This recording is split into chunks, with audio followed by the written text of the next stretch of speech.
인천에서 듣고 계신 박영식님 감사해요. 학생 그래도 여기 너무 추워. 이거 가지고 삼각김밥, 아니 따뜻한 코코아라도 꼭 사 먹어. 언니가 이거밖에 없네. 정말 미안해. 수아는 자신의 전 재산 10만 원을 모두 아이에게 주었어요. 서울 삼성생명 강남본사 계약직 사원 한수아는 새벽 첫 지하철 좌석에 앉아 휴대폰 화면을 들여다봤습니다. 은행 알림 메시지가 떠 있었죠. 통장 잔액은 12만 7,840원. 다음 주에 자동으로 빠져나갈 요양병원 간병비와 월세를 대충 계산해 보니 손에 쥐고 있는 현금은 고작 10만 원 남짓입니다. 수아는 한숨을 쉬며 휴대폰을 주머니에 넣었습니다. 이번 달도 간당간당한 애라는 혼잣말이 입 밖으로 새어나왔죠.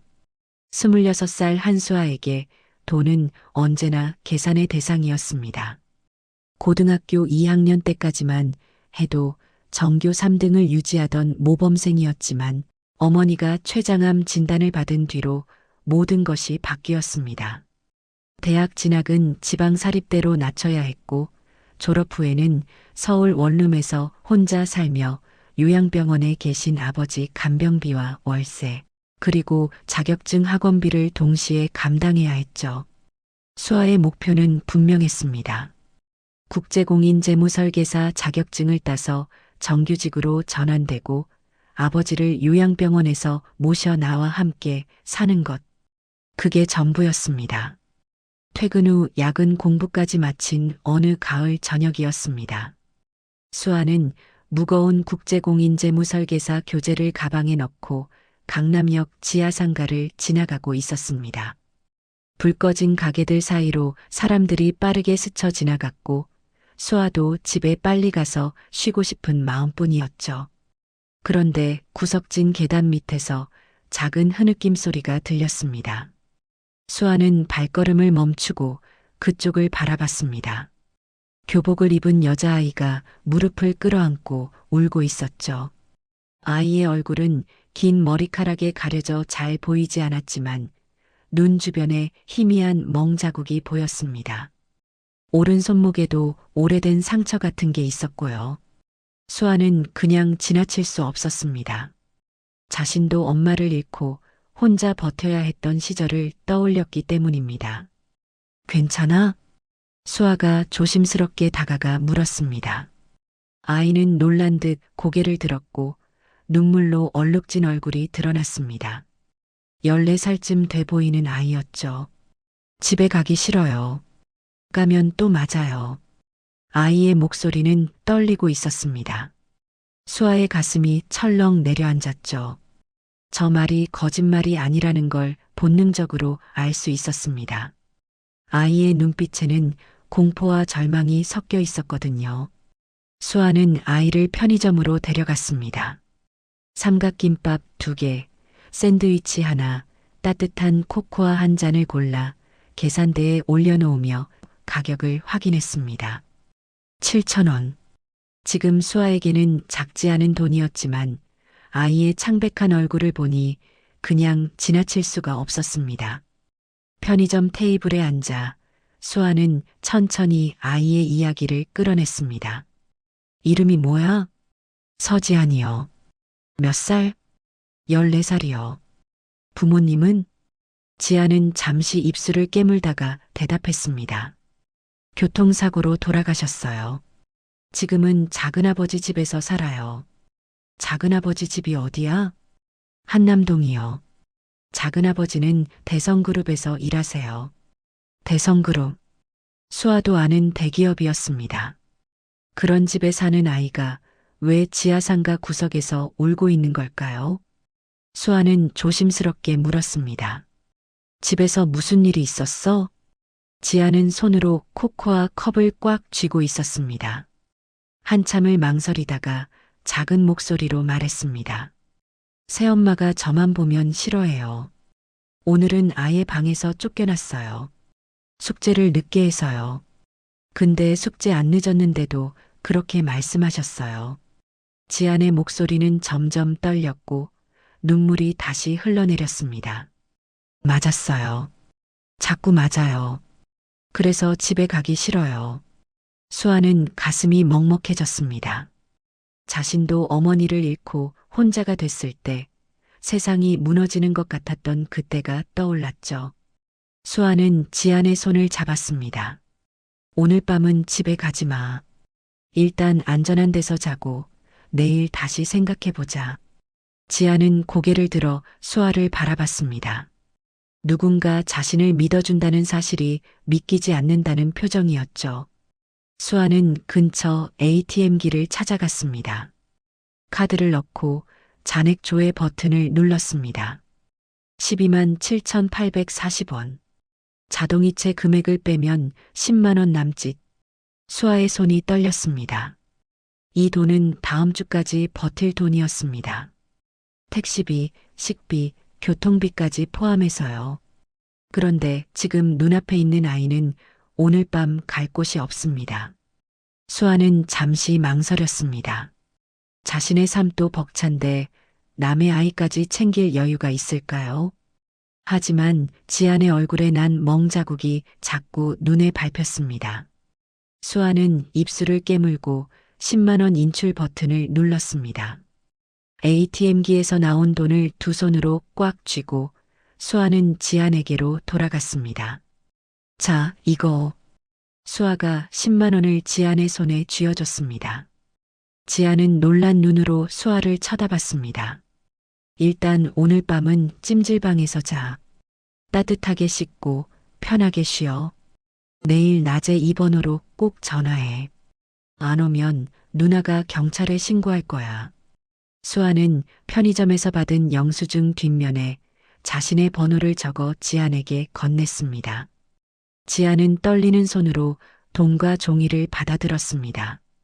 정말 괜찮아요? 응, 괜찮아. 누나가 책임질게. 수아는 지안을 근처 찜질방 입구까지 배웅했습니다. 아이가 안으로 들어가는 걸 확인한 뒤 수아는 시계를 봤습니다. 밤 11시 30분. 막차 버스는 이미 끊겼습니다. 택시를 타고 싶었지만 이제 수아에게는 택시비도 없었죠. 수아는 1시간 넘게 걸어서 집까지 갔습니다. 발이 아프고 온몸이 무거웠습니다. 집에 도착하니 새벽 1시였습니다. 내일 아침 8시 조례에 맞춰 출근하려면 3시간도 못 자는 상황이었죠. 침대에 누워도 잠이 오지 않았습니다. 내가 괜한 일한 걸까? 하는 생각과 그래도 안 도왔으면 큰일 났을 텐데 하는 생각이 머릿속에서 계속 싸웠습니다. 수아는 눈을 감고 지안의 얼굴을 떠올렸습니다. 저 아이가 안전하게 잘 있기를 바라며 간신히 잠들었습니다. 다음 날 아침 알람이 울렸을 때 수아는 몸을 일으킬 수가 없었습니다. 과로와 수면 부족이 한꺼번에 몰려왔죠. 그래도 억지로 일어나 준비를 했지만 지하철에서 깜빡 잠들고 말았습니다. 눈을 떴을 때는 이미 강남역을 지나 한 정거장을 더 간 상태였습니다. 수아는 급히 내려서 반대편 전철을 타고 회사로 향했습니다. 회사에 도착했을 때는 8시 15분. 15분 지각이었습니다. 로비에서 고객 서비스 팀장이 팔짱을 끼고 기다리고 있었습니다. 한수아 씨, 계약직이 이 정도 성의로 일할 거면 생각 좀 해봐야겠는데요. 팀장의 목소리는 차가웠고 주변 직원들이 모두 쳐다봤습니다. 수아의 얼굴이 빨개졌습니다. 죄송합니다. 다시는 이런 일 없도록 하겠습니다. 다음에 또 이러면 계약 연장 어려워요. 팀장은 그렇게 말하고 돌아섰습니다. 옆에서 지켜보던 고교 동창이자 정규직 대리인 박혜리가 비웃으며 속삭였습니다. 역시 기본이 안 돼서 계약직인 거지. 수아는 아무 말도 하지 않았습니다. 그냥 고개를 숙이고 자리로 갔습니다. 책상에 앉아 컴퓨터를 켜면서 수아는 생각했습니다. 그래도 잘한 거 맞겠지 하지만 마음 한편에는 씁쓸함이 남았습니다. 선행의 다음 날 돌아온 건 지각과 모욕, 그리고 비웃음뿐이었으니까요. 다음 날부터 사흘 동안 수아는 휴대폰을 손에서 놓지 못했습니다. 점심시간에도 계단 밑으로 내려가 몰래 화면을 확인했고 화장실에 갈 때도 주머니에서 휴대폰을 꺼내 알림을 체크했죠. 하지만 서지안에게서는 아무런 연락이 없었습니다. 수아의 마음속에는 불안이 자라났습니다. 혹시 돈만 받고 도망간 건가 하는 생각이 스쳤지만 곧 고개를 저었습니다. 지안의 눈에 맺혔던 공포를 떠올리면 그 아이가 거짓말을 했을 리 없다는 걸 알 수 있었거든요. 그보다는 다른 이유가 있을 거라고 스스로를 다독였습니다. 어쩌면 새엄마한테 휴대폰을 빼앗겼거나 아니면 연락할 용기가 없는 걸 수도 있다고요. 그런데 불안은 또 다른 형태로 찾아왔습니다. 회사 게시판에 정규직 전환 공지가 올라온 겁니다. 계약직 12명 중 8명을 선발한다는 내용이었죠. 수아의 이름도 후보 명단에 포함되어 있었습니다. 평소 서비스 평가는 늘 상위권이었으니 당연한 일이었지만 문제는 지난주 지각 기록이었습니다. 딱 한 번의 실수였지만 그게 유일한 약점이 될 수 있다는 걸 수아도 잘 알고 있었죠. 박혜리가 복사기 앞에서 수아를 보며 말했습니다. 축하해. 그래도 써준 거 보니 얼굴값은 한 거네. 해리의 말투에는 비아냥이 섞여 있었습니다. 수아는 대꾸하지 않고 자리로 돌아갔습니다. 해리와는 고등학교 동창이었지만 둘의 관계는 늘 미묘했습니다. 고등학교 때 성적은 수아가 항상 위였지만 해리는 집안 도움으로 해외 연수도 다녀오고 인턴 경험도 쌓아서 정규직으로 입사했거든요. 해리는 수아를 볼 때마다 묘한 감정을 느꼈습니다. 원래 날 넘어설 애였는데 결국 계약직인 건 다 운 때문이라고 스스로를 위로하면서도 어딘가 찜찜한 기분을 떨쳐낼 수 없었던 거죠. 퇴근 후 수아는 요양병원에 들렀습니다. 아버지는 침대에 누워 텔레비전을 보고 계셨습니다. 거동이 불편해진 지 3년째였습니다. 택시기사로 평생을 일하시다가 교통사고를 당하신 뒤로 아버지는 스스로를 자책하며 사셨죠. 수아야, 왔니? 아버지가 반갑게 웃으셨지만 그 미소 뒤에는 늘 미안함이 숨어 있었습니다. 네, 아빠. 오늘 좀 어때세요? 응, 괜찮아. 근데 너 얼굴이 피곤해 보이는데 무리하지 마. 괜찮아요. 요즘 공부 열심히 하고 있어요. 수아는 가방에서 국제공인재무설계사 교재를 꺼내 보여드렸습니다. 이거 시험 붙으면 정규직 전환도 쉬워지고 급여도 오른대요. 그럼 아빠 모시고 나올 수 있어요. 아버지는 수아의 손을 잡으셨습니다. 수아야, 너까지 힘들어하면 아빠가 미안해서 어쩌냐. 여기도 괜찮아. 간호사 선생님들 다 좋으시고. 아빠, 조금만 기다려요. 제가 꼭 모셔 나올게요. 수아는 아버지보다 자신을 안심시키려는 말을 했습니다. 아버지가 미안해하지 않도록 자신이 잘하고 있다는 걸 보여드리고 싶었거든요. 일주일이 지나도록 서지안에게서 연락이 없었습니다. 수아는 점점 더 불안해졌습니다. 혹시 아이에게 무슨 일이 생긴 건 아닐까, 새엄마가 더 심하게 때린 건 아닐까 하는 생각들이 머릿속을 떠나지 않았죠. 그러던 어느 날 오전이었습니다. 삼성생명 강남본사 로비에 검은 정장을 입은 중년 남자가 들어섰습니다. 그의 차림새는 평범한 방문객과는 달랐습니다. 맞춤 제작된 듯한 정장, 반짝이는 구두, 그리고 무엇보다 그가 풍기는 분위기 자체가 남달랐죠.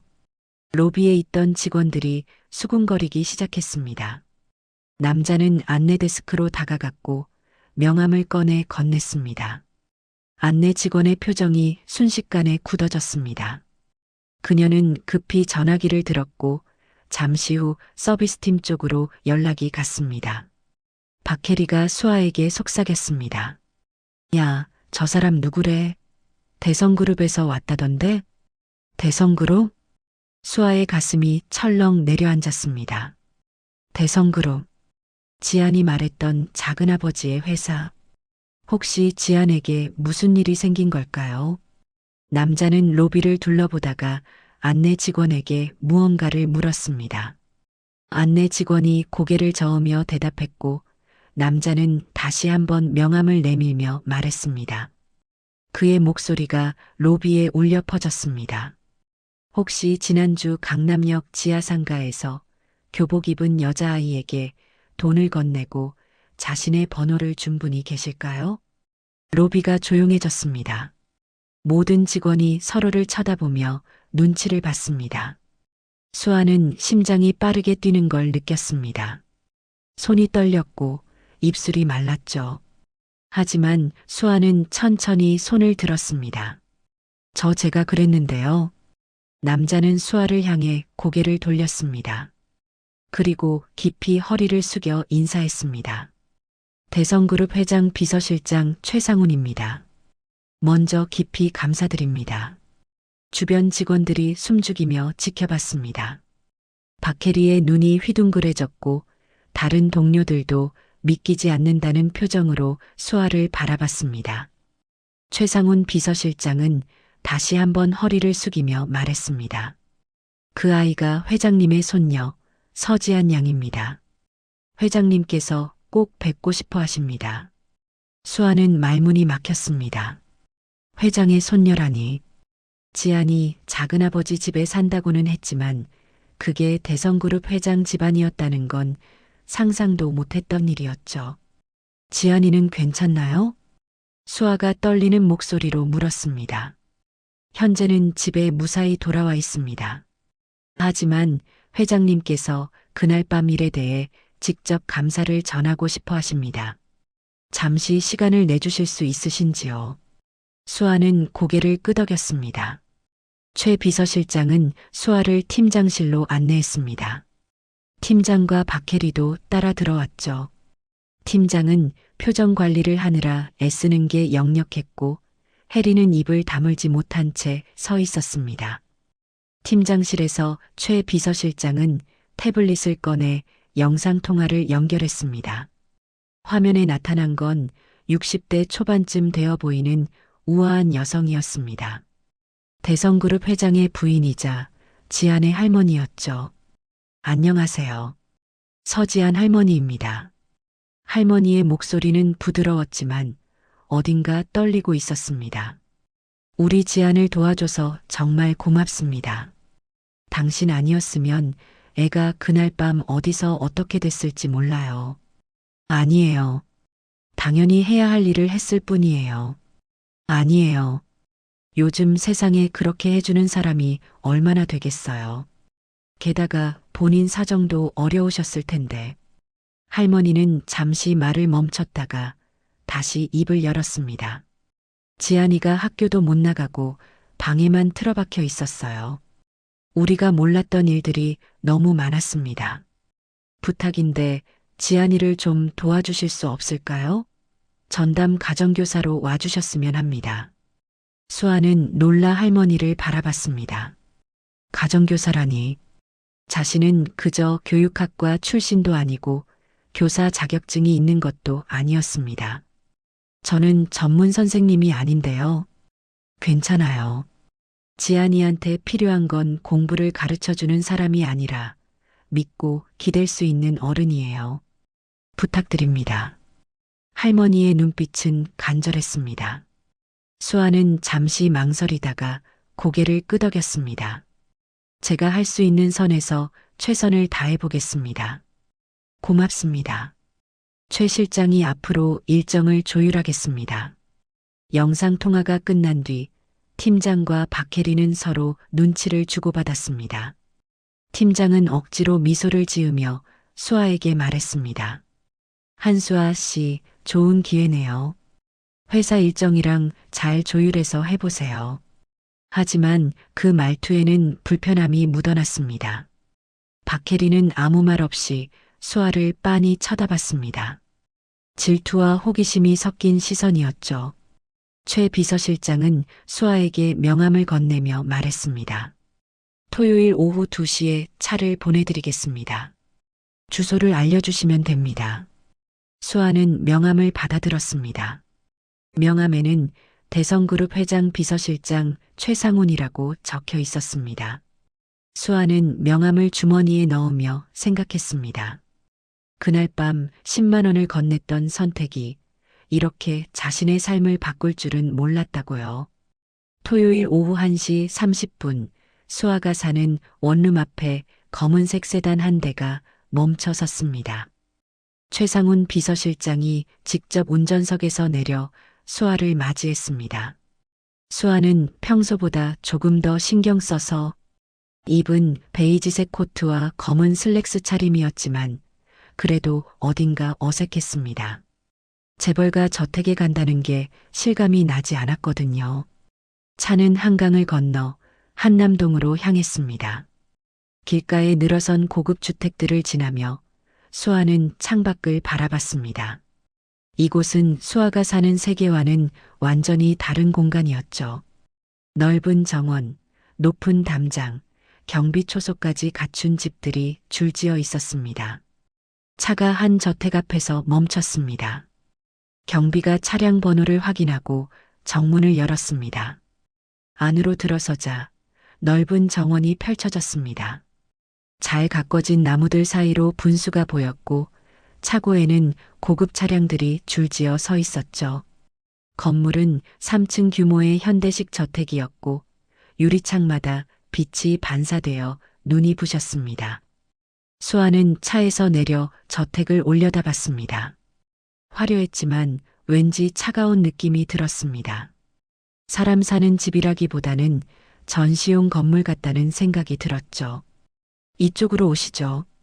최 비서실장이 수아를 현관으로 안내했습니다. 현관문이 열리자 넓은 거실이 나타났습니다. 천장이 높고 샹들리에가 매달려 있었습니다. 바닥은 대리석이었고 벽에는 비싼 그림들이 걸려 있었죠. 하지만 사람의 온기는 느껴지지 않았습니다. 거실 소파에는 우아한 차림의 여성이 앉아 있었습니다. 30대 초반쯤 되어 보이는 그녀는 크림색 원피스를 입고 있었고 머리는 단정하게 묶여 있었습니다. 얼굴에는 완벽한 화장이 되어 있었고 목에는 진주 목걸이가 걸려 있었죠. 안녕하세요. 저는 강민재 부회장의 아내 정윤이라고 합니다. 정윤이가 일어나 인사했습니다. 미소를 짓고 있었지만 그 미소는 눈까지 닿지 않았습니다. 형식적인 인사였죠. 안녕하세요. 한수아입니다. 지안이를 도와줘서 고맙습니다.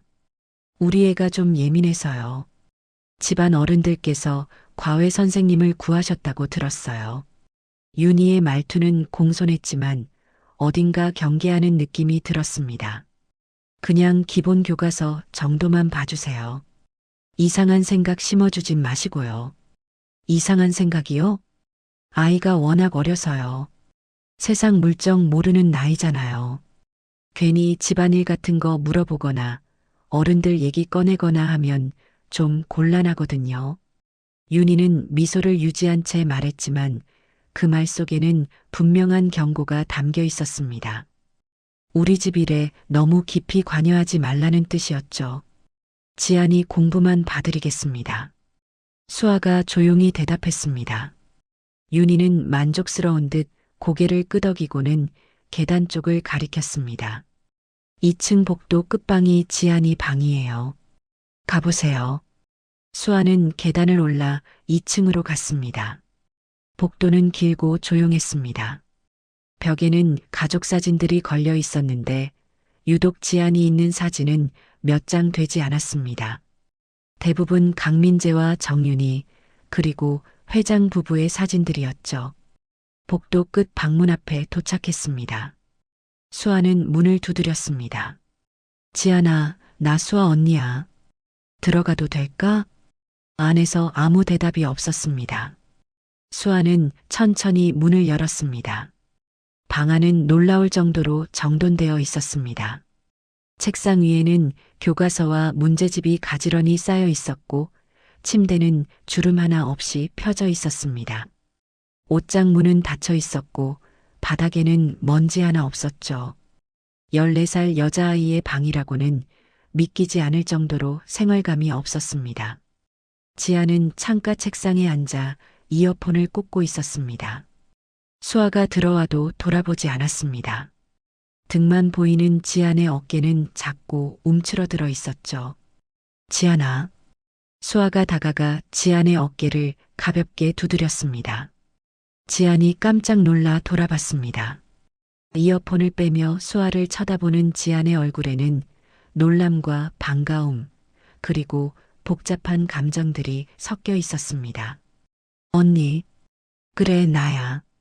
연락 못 받아서 걱정했어. 죄송해요. 휴대폰 엄마가 가져가셨어요. 지안의 목소리는 작았습니다. 수아는 지안 옆 의자를 당겨 앉았습니다. 괜찮아. 지금 무사한 게 중요하지. 그동안 어땠어? 그냥 똑같아요. 지안은 고개를 숙였습니다. 수아는 지안의 손목을 보았습니다. 그날 봤던 상처는 아직 희미하게 남아 있었습니다. 오늘부터 토요일마다 언니가 올게.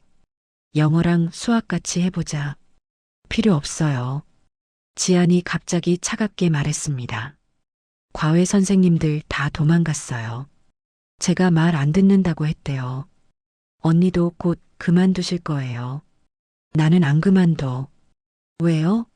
언니도 곧 저 싫어지실 거예요. 다들 그래요. 지안의 목소리에는 체념이 묻어났습니다. 14살 아이가 가져서는 안 될 감정이었죠. 수아는 가방에서 문제집을 꺼냈습니다. 일단 오늘은 가볍게 영어 단어부터 볼까? 중간고사 범위가 어디까지야? 지아는 문제집을 밀쳐버렸습니다.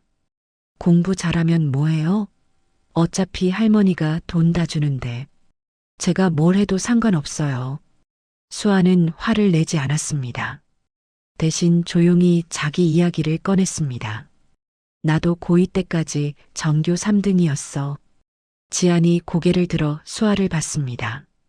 근데 엄마가 갑자기 아파서 병원비 때문에 대학 꿈 다 포기했지. 원하던 학교도 못 가고 지방 사립대 갔어.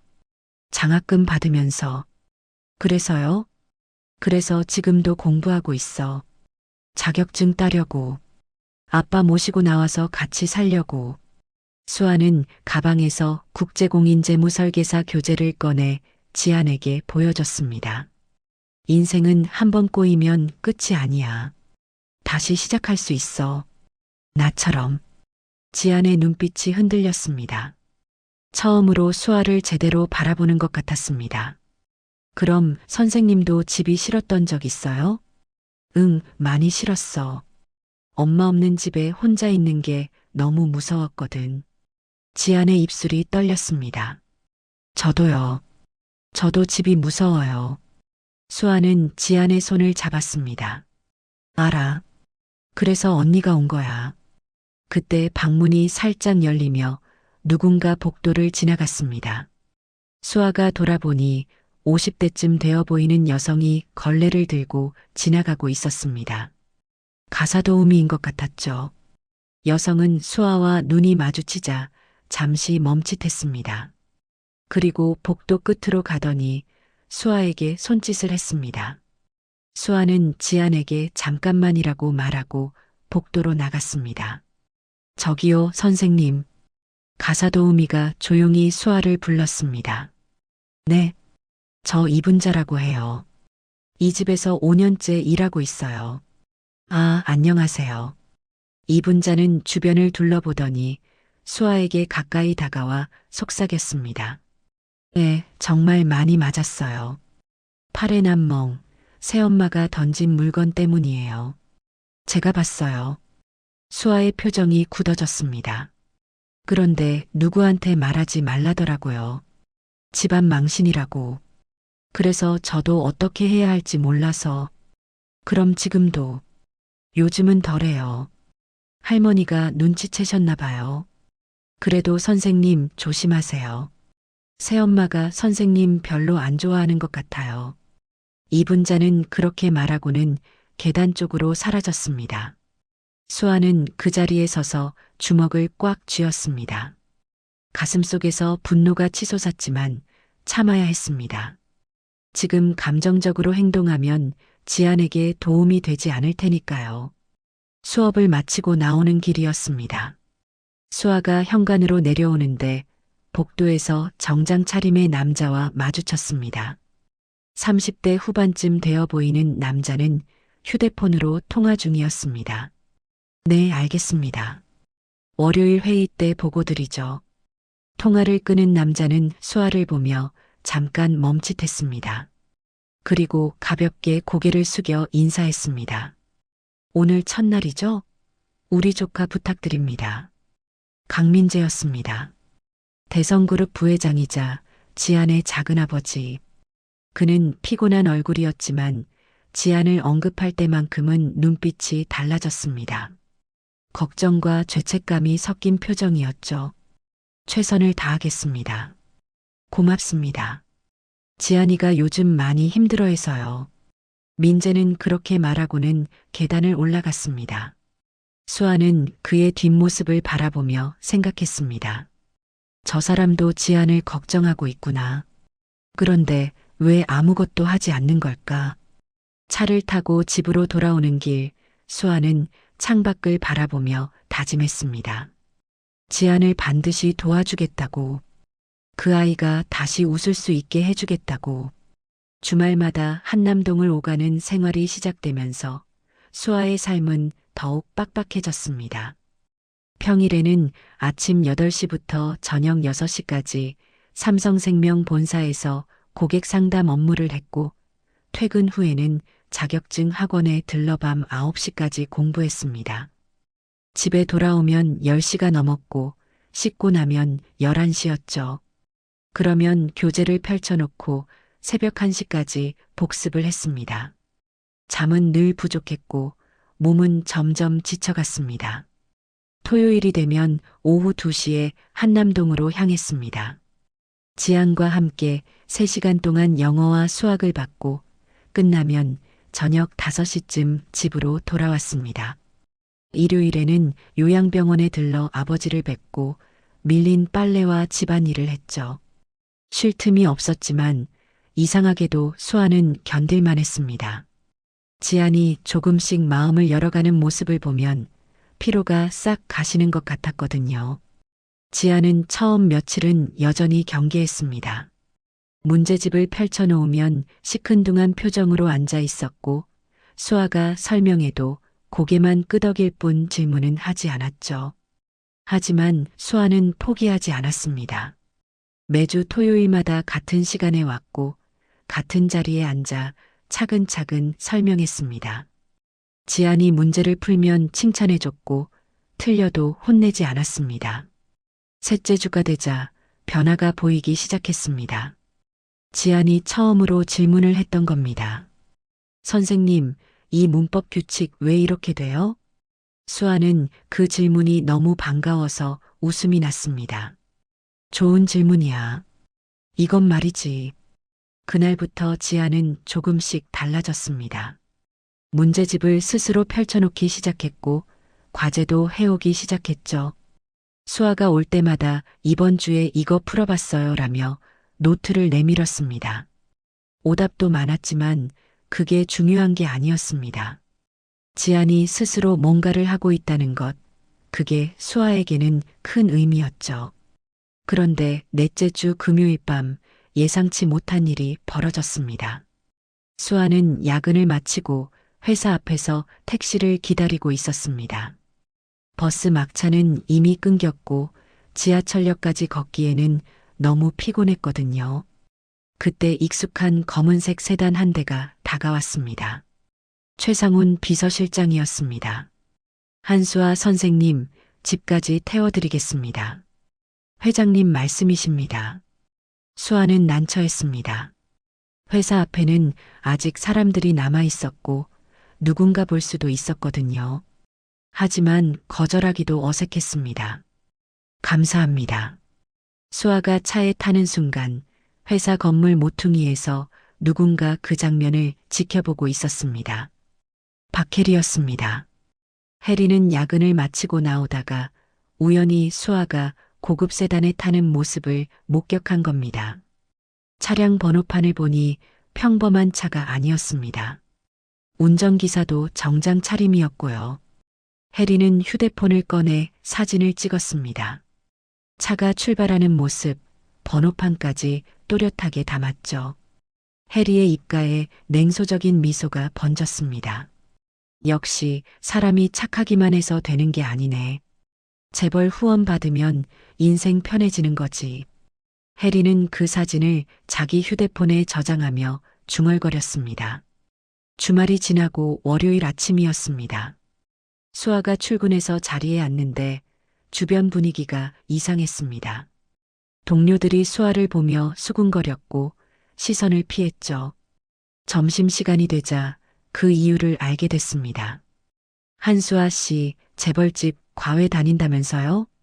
다른 팀 대리가 식당에서 물었습니다. 네. 회장 집 드나든다던데요? 돈 꽤 벌겠어요. 수아는 어리둥절했습니다. 어떻게 알았을까요? 수아는 아무에게도 말하지 않았는데 점심을 먹고 돌아오니 박혜리가 복사기 앞에서 다른 부서 직원들과 이야기하고 있었습니다. 나 수아랑 고등학교 동창인데 원래 좀 계산적인 애야. 착한 척하지만 다 자기한테 이익되는 것만 골라서 하거든. 그래요? 그런데 어떻게 재벌집이랑 연결됐대요? 아, 그건 나도 자세히는 모르겠는데 뭐 방법이야 있겠지. 요즘 세상에 공짜는 없잖아요. 해리의 말투에는 도끼가 섞여 있었습니다. 수아는 복사기 뒤에서 그 대화를 듣고 있었습니다. 가슴이 답답했지만 뭐라고 해명할 수도 없었습니다. 사실이니까요. 실제로 대성그룹 회장 집에 다니고 있으니까. 하지만 그 이유를 설명하면 지안의 상황이 드러날 수 있었습니다. 학대받는 아이를 도와준다는 걸 회사 사람들에게 말할 수는 없었죠. 그건 지안의 사생활이고 수아가 함부로 떠벌릴 일이 아니었습니다. 수아는 그냥 자리로 돌아와 일을 시작했습니다. 소문은 소문일 뿐이라고, 시간이 지나면 잠잠해질 거라고 스스로를 달랬습니다. 하지만 한남동 저택에서도 비슷한 일이 벌어지고 있었습니다. 정윤이는 최근 수아가 매주 오는 것에 대해 불편함을 느끼고 있었습니다. 처음에는 그냥 과외 선생 정도로 생각했지만 지안이 점점 수아를 따르는 모습을 보니 위기감이 들었던 겁니다. 어느 토요일 오후 수아가 지안과 공부하는 동안 윤희는 거실에서 시어머니와 차를 마시고 있었습니다. 어머님, 요즘 과외 선생이 너무 자주 오는 것 같아요. 윤희가 조심스럽게 말을 꺼냈습니다. 왜? 지안이 성적 오르고 있잖니. 그건 맞는데요. 좀 이상한 것 같아요. 과외 선생이 왜 이렇게 오래 붙어 있겠어요? 뭔가 노리는 게 있는 거 아닐까요? 시어머니는 찻잔을 내려놓으며 윤희를 바라봤습니다. 무슨 소리야? 그 아이 아니었으면 지안이가 지금 이렇게 문제집을 펼쳤겠니? 하지만 어머님, 요즘 애들은 다 그래요. 착한 척하면서 집안에 파고드는 거요. 나중에 뭘 요구할지 모르잖아요. 윤희 씨, 그런 식으로 생각하지 마. 그 선생님은 우리 지안이를 살린 사람이야. 시어머니의 목소리는 단호했습니다. 윤희는 더 이상 말하지 못하고 입을 다물었지만 표정은 편치 않았습니다. 며칠 후 수아는 팀장실에 불려갔습니다. 팀장은 책상에 팔짱을 끼고 앉아 있었습니다. 한수아 씨 앉아요. 수아가 의자에 앉자 팀장이 입을 열었습니다. 요즘 회사 안에서 소문이 좀 도는데 알고 있어요? 네, 들었습니다. 회사 이미지 생각해서라도 사생활 좀 조심해요. 대기업 집안이랑 얽히면 좋은 게 하나도 없어요. 괜히 오해받을 일 만들지 말고. 저는 그냥 아이 공부만 도와주고 있습니다. 그래도 남들 눈에는 그렇게 안 보인다고요. 특히 정규직 전환 시기에 이런 소문 나면 평가에 안 좋게 작용할 수도 있어요. 팀장의 말은 경고였습니다. 수아는 입술을 깨물었습니다. 자신이 잘못한 게 하나도 없는데 왜 이런 말을 들어야 하는지 억울했습니다. 알겠습니다. 조심하겠습니다. 그래요. 계약직 입장에서 생각 좀 하면서 처신해요. 수아는 팀장실을 나와 화장실로 갔습니다. 거울 앞에 서서 자신의 얼굴을 바라봤습니다. 피곤한 얼굴이었습니다. 눈 밑에 다크서클이 짙게 내려와 있었고 입술은 바싹 말라 있었죠. 수아는 찬물로 얼굴을 씻으며 생각했습니다. 그래도 지안이는 포기할 수 없어. 저 아이가 날 필요로 하는데. 그 무렵 지안에게도 변화가 일어나고 있었습니다. 학교에서 치른 모의고사 성적표가 나온 겁니다. 지안은 떨리는 손으로 봉투를 뜯었습니다. 전교 23등. 지난번 70등대에서 무려 50계단이나 올랐습니다. 담임 선생님이 지안을 불렀습니다. 지안아, 어떻게 한 거야? 갑자기 성적이 이렇게 올랐어. 과외 선생님이 도와주셨어요. 정말 잘했어. 이 추세면 전교 10등 안도 가능하겠는데? 지안은 그 말을 듣고 처음으로 웃었습니다. 오랜만에 느껴보는 성취감이었죠. 자신이 뭔가를 해낼 수 있다는 느낌, 노력하면 결과가 나온다는 경험. 지안에게는 너무나 낯선 감정이었습니다. 토요일이 되어 수아가 왔을 때 지안은 성적표를 내밀었습니다. 언니 봐요. 23등이에요. 수아는 성적표를 받아들고 환하게 웃었습니다. 진짜 잘했다. 지안아, 이거 다 내가 한 거야. 아니에요. 언니가 가르쳐줘서요. 아니야. 내가 가르쳐준 건 방법뿐이야. 실제로 문제 푼 건 내가 한 거잖아. 지아는 수줍게 웃었습니다. 그리고 조심스럽게 물었습니다. 언니나 학교 다시 다녀도 돼요? 수아는 깜짝 놀랐습니다. 뭐, 학교 안 다니고 있었어? 등교 거부했어요. 작년부터요. 학교 가기 싫어서요. 왜? 애들이 저 싫어했어요. 부모 없다고 놀렸어요. 그래서 안 갔어요. 지안의 목소리는 작아졌습니다. 수아는 지안의 손을 잡았습니다. 지안아, 천천히 가자. 일단 성적도 많이 올랐고 공부하는 것도 재미있어졌잖아. 그럼 학교도 다시 다닐 수 있어. 정말요? 응. 그래도 여기까지 온 거 내가 다 해낸 거야. 언니는 그냥 옆에 있었을 뿐이고. 지안의 눈에 눈물이 맺혔습니다. 기쁨의 눈물이었습니다. 고맙습니다, 언니. 뭐가 고마워. 우리 앞으로도 계속 같이 가자. 수아는 지안의 머리를 쓰다듬었습니다.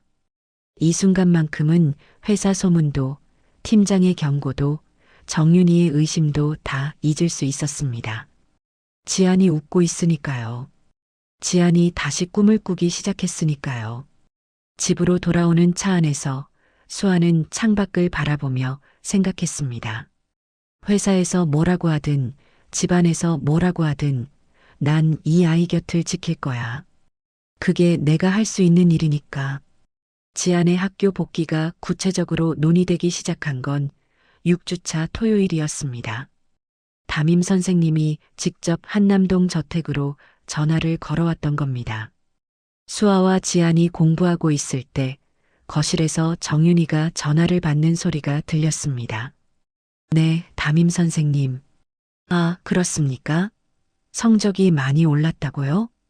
윤희의 목소리는 밝았지만 어딘가 억지로 만든 것처럼 들렸습니다. 학교 복귀요? 글쎄요, 애가 아직 마음의 준비가 안 된 것 같은데, 네, 알겠습니다. 남편이랑 상의해 보겠습니다. 전화를 끊은 후 윤희는 한참을 거실 소파에 앉아 있었습니다. 지안의 성적이 오른 건 좋은 일이지만 동시에 불안했습니다. 지안이 학교에 복귀하고 성적까지 좋아지면 시어머니 눈에 더 예뻐 보일 게 뻔했거든요. 그렇게 되면 자신의 입지는 점점 좁아질 수밖에 없었습니다. 윤희는 늘 불안했습니다. 자신은 중산층 가정 출신이었고 아나운서로 일하다가 강민재를 만나 결혼했습니다. 재벌가 며느리가 되는 게 인생 최대의 목표였고 그걸 이뤘다고 생각했죠. 하지만 결혼 후 현실은 달랐습니다. 시댁 어른들은 늘 윤희를 외부인처럼 대했고 특히 시어머니는 지안을 유독 아꼈습니다. 교통사고로 죽은 큰아들의 딸이었으니까요. 윤희에게 지안은 경쟁 상대였습니다. 상속 문제도 있었고 집안에서의 위치도 그랬습니다. 지안이 잘 되면 자신은 밀려날 것 같았습니다. 그래서 윤희는 지안을 억눌렀습니다. 공부하지 말라고 한 건 아니었지만 너무 잘하지도 말라고 은근히 압박했습니다. 내가 조용히 있으면 다 편해진다는 말을 반복하며 지안이 존재감을 드러내지 못하게 만들었죠. 그런데 이제 과외 선생 때문에 지안이 달라지고 있었습니다. 성적도 오르고 학교에 다시 가겠다고까지 합니다. 윤희는 참을 수 없었습니다. 그날 저녁 수아가 떠난 후 윤희는 지안을 불렀습니다. 지안아, 이리 와봐. 지안은 조심스럽게 윤희가 있는 거실로 내려갔습니다. 윤희는 소파에 앉아 커피를 마시고 있었습니다. 앉아. 지안이 맞은편 의자에 앉았습니다. 학교 다시 다니고 싶다며? 네, 그래도 될까요? 물론이지. 학교는 다녀야지. 근데 말이야. 윤희는 커피잔을 내려놓고 지안을 똑바로 쳐다봤습니다. 선생님이 너한테 뭐라고 하던? 공부 가르쳐 주세요. 그것만? 네. 정말? 할머니 얘기는 안 해? 지안은 움찔했습니다. 아니요. 거짓말하지 마. 선생님이 너한테 할머니 잘 보이라고 했지? 그런 거 아니에요. 지안아, 엄마가 바보로 보여? 요즘 애들 다 그래. 착한 척하면서 집안에 파고들어. 나중에 뭘 노리는지 뻔하잖아. 윤희의 목소리는 점점 날카로워졌습니다. 선생님은 그런 사람 아니에요. 지안이 처음으로 큰 소리를 냈습니다. 윤희는 놀란 표정으로 지안을 바라봤습니다. 뭐, 지금 엄마한테 대드는 거야? 선생님은 저한테 아무것도 바라지 않았어요. 그냥 공부만 가르쳐 주셨어요. 저 믿어주셨어요. 믿어줬다고? 그게 다 쇼야, 쇼? 내가 할머니한테 잘 보여야 자기도 이득이니까 그러는 거야. 아니에요. 지안의 눈에 눈물이 고였습니다. 윤희는 한숨을 쉬며 말했습니다. 지안아, 좀만 생각해봐. 선생님이 정말 너를 생각한다면 왜 매주 토요일마다 와? 돈 받으니까 오는 거지. 내가 좀만 나쁘게 말해주면 그 선생님 금방 나갈 수 있어. 우리끼리 편하게 살자, 응? 지안은 고개를 저었습니다. 싫어요. 선생님은 나쁜 사람 아니에요. 에이, 너 진짜. 윤희가 화를 내려는 순간 복도에서 발소리가 들렸습니다. 강민재였습니다. 그는 회사에서 돌아와 서재로 가던 중이었는데 거실에서 들리는 소리에 발걸음을 멈췄습니다. 윤희는 재빨리 표정을 바꿨습니다. 여보, 왔어요? 저녁 드셨어요? 응, 먹었어. 무슨 얘기하는 거야? 아, 지안이가 학교 다시 다니고 싶다고 해서요. 담임 선생님이 전화 오셨어요. 민재는 지안을 바라봤습니다. 정말? 지안아, 학교 다시 가고 싶어? 네, 작은아버지. 좋아. 천천히 준비하자. 담임 선생님이랑 상담 한번 해보고. 민재는 따뜻하게 웃으며 지안의 머리를 쓰다듬었습니다. 윤희는 그 모습을 보며 입술을 깨물었습니다. 같은 시각 삼성생명 본사에서는 정규직 전환 최종 평가가 다가오고 있었습니다. 인사팀에서 공지가 떴습니다. 다음 주 금요일까지 최종 근무 평가서를 제출하라는 내용이었습니다. 계약직 12명 중 8명만 선발되는 구조였기 때문에 모두가 긴장하고 있었습니다. 박혜리는 이 기회를 놓치지 않았습니다.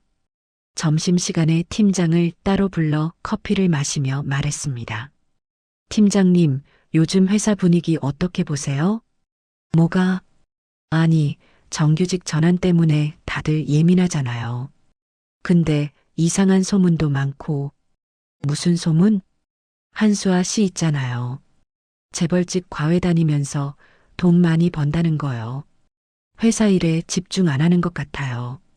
팀장은 커피를 한 모금 마시며 해리를 쳐다봤습니다. 그건 그 사람 개인 일이잖아. 맞는데요. 지금 회사 안에서 말 많은 직원은 조심하셔야 되지 않나 싶어서요. 정규직 전환 시기에 이런 소문 나면 이미지도 안 좋고요. 해리는 교묘하게 수화를 깎아내렸습니다. 직접적으로 비난하지 않으면서도 은근히 문제가 있다는 암시를 주는 방식이었죠. 팀장은 고개를 끄덕이며 생각에 잠겼습니다. 사실 팀장도 수아를 곱게 보지 않았습니다. 계약직 주제에 재벌가와 연결됐다는 게 마음에 들지 않았거든요. 그래, 알겠어. 내가 한번 봐볼게. 해리는 만족스러운 표정으로 자리를 떴습니다. 그 주 수요일 수아에게 갑작스러운 전화가 왔습니다. 요양병원이었습니다. 보호자분, 아버님이 폐렴 증상이 심해지셔서 대학병원으로 옮기셔야 할 것 같습니다. 수아의 얼굴이 하얗게 질렸습니다. 지금 상태가 어떻게 되세요? 열이 38도 후반까지 올랐고 호흡이 불규칙합니다. 빨리 오시는 게 좋겠습니다. 수아는 손이 떨렸습니다. 당장 병원으로 달려가고 싶었지만 지금은 근무 시간이었습니다. 수아는 팀장실로 가서 노크했습니다. 팀장님, 죄송한데 급한 일이 생겨서 반차 좀 쓸 수 있을까요? 팀장은 서류를 보다가 고개를 들었습니다. 무슨 일인데? 아버지가 병원에서 위급하시대요. 당장 가봐야 할 것 같아서요. 지금 오늘 오후에 중요한 고객 미팅 잡혀 있잖아. 그건 다른 분이 대신해 주실 수 있지 않을까요? 팀장은 눈살을 찌푸렸습니다. 한수아 씨, 요즘 본사 분위기 안 좋은 거 알지? 정규직 전환 시기인데 내가 빠지면 민원 대응 누가 해? 고객 불만 한 번만 더 들어오면 전환은 어려워질 거야. 수아는 입술을 깨물었습니다.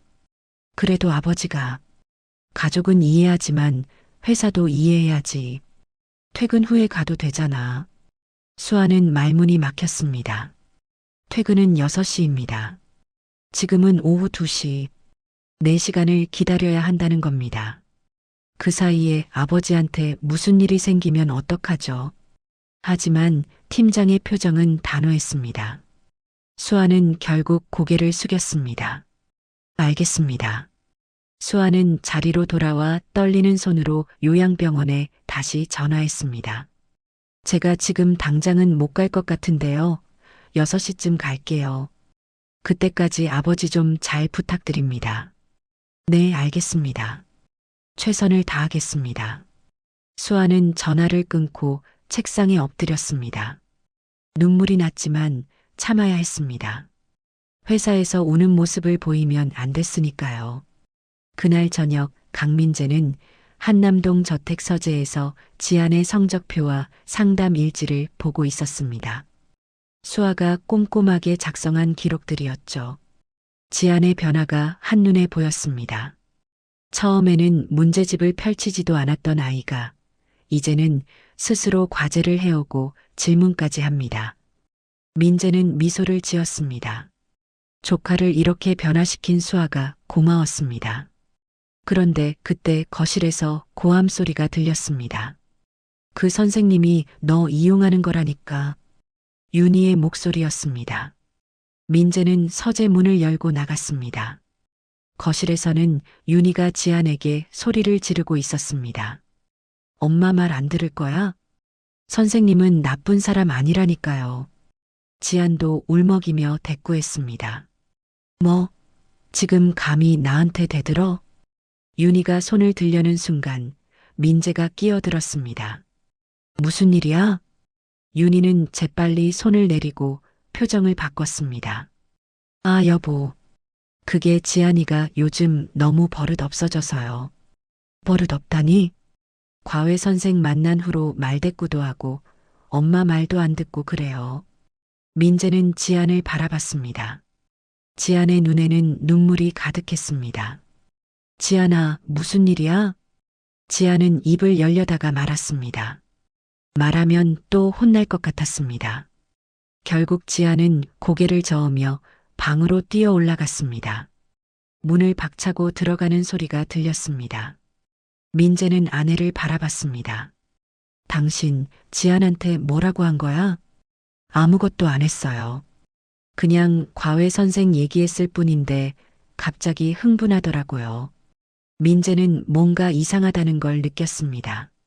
하지만 확실한 증거가 없었습니다. 그는 한숨을 쉬며 서재로 돌아갔습니다. 다음 날 목요일, 지아는 학교 모의고사 시험장에 앉아 있었습니다. 전날 밤 윤희와 싸운 기억이 자꾸 떠올랐습니다. 선생님이 너 이용하는 거야. 할머니한테 잘 보이려고 그러는 거야라는 말이 머릿속에서 맴돌았죠. 시험지를 받았지만 문제가 눈에 들어오지 않았습니다. 수아 언니는 정말 자신을 이용하는 걸까요? 아니면 진심으로 도와주는 걸까요?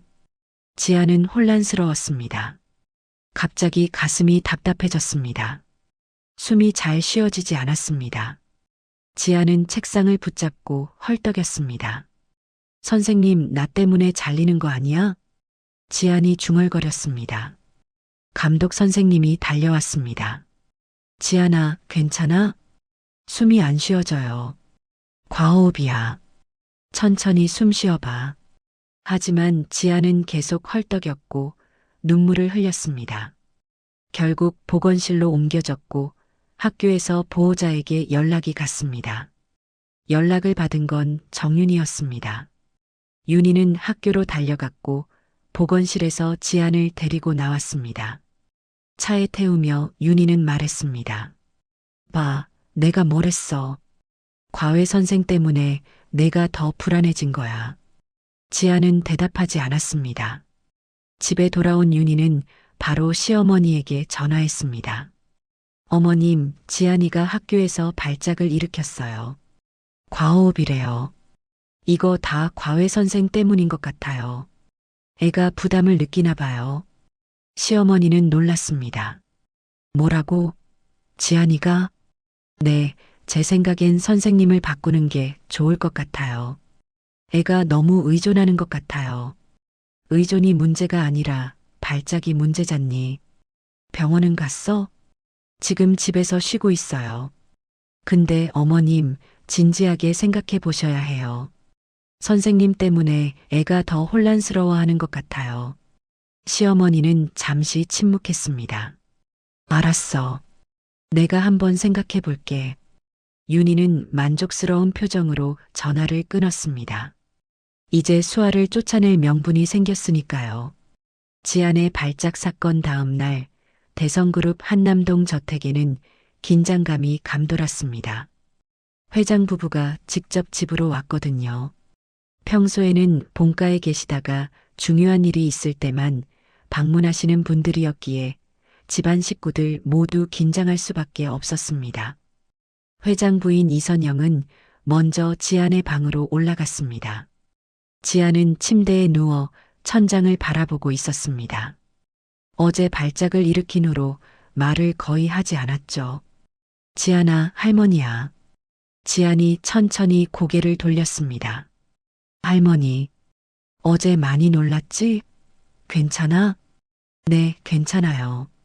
무슨 일이 있었는지 할머니한테 얘기해 줄 수 있겠니? 지아는 입술을 깨물었습니다. 말하고 싶었지만 동시에 두려웠습니다. 말하면 엄마가 화낼 게 뻔했거든요. 그냥 시험이 부담스러웠어요. 정말 그게 다야? 할머니의 목소리는 부드러웠지만 뭔가 더 알고 있다는 느낌이 들었습니다. 선생님 때문에 부담스러웠던 건 아니야? 지아는 깜짝 놀라 할머니를 쳐다봤습니다. 아니에요. 선생님은 잘못 없어요. 그럼 왜 시험 보다가 선생님 나 때문에 잘리는 거 아니야 라고 중얼거렸대? 지아는 할 말을 잃었습니다. 누가 할머니한테 말한 걸까요? 지아나, 할머니는 진실이 알고 싶어.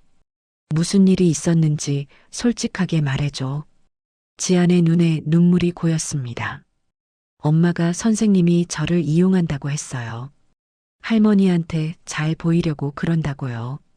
그래서 저도 헷갈렸어요. 선생님이 정말 저를 도와주는 건지 아니면 엄마 말이 맞는 건지. 할머니는 지안의 손을 잡았습니다. 그래서 시험 볼 때 불안했구나. 내 선생님이 저 때문에 힘들어 하시면 어떡하나 걱정됐어요. 엄마가 선생님 내보내려고 하시는 것 같았어요. 할머니는 고개를 끄덕였습니다. 알았어. 걱정하지 마. 할머니가 알아서 할게. 1시간 후 대성그룹 본가 응접실에는 회장 부부 강민재, 정윤이가 모여 앉았습니다. 수아도 급히 연락을 받고 왔습니다. 회의실 같은 분위기였습니다. 테이블 중앙에는 차 대신 서류들이 놓여 있었죠. 회장 부인이 먼저 입을 열었습니다. 오늘은 지안이 일을 두고 얘기하려고 모였습니다. 어제 학교에서 발작을 일으킨 일에 대해서요. 윤희가 조심스럽게 말했습니다. 어머님, 제가 생각하기에는 윤희 씨부터 말씀해 보세요. 무슨 일이 있었는지. 윤희는 눈시울을 붉히며 말하기 시작했습니다.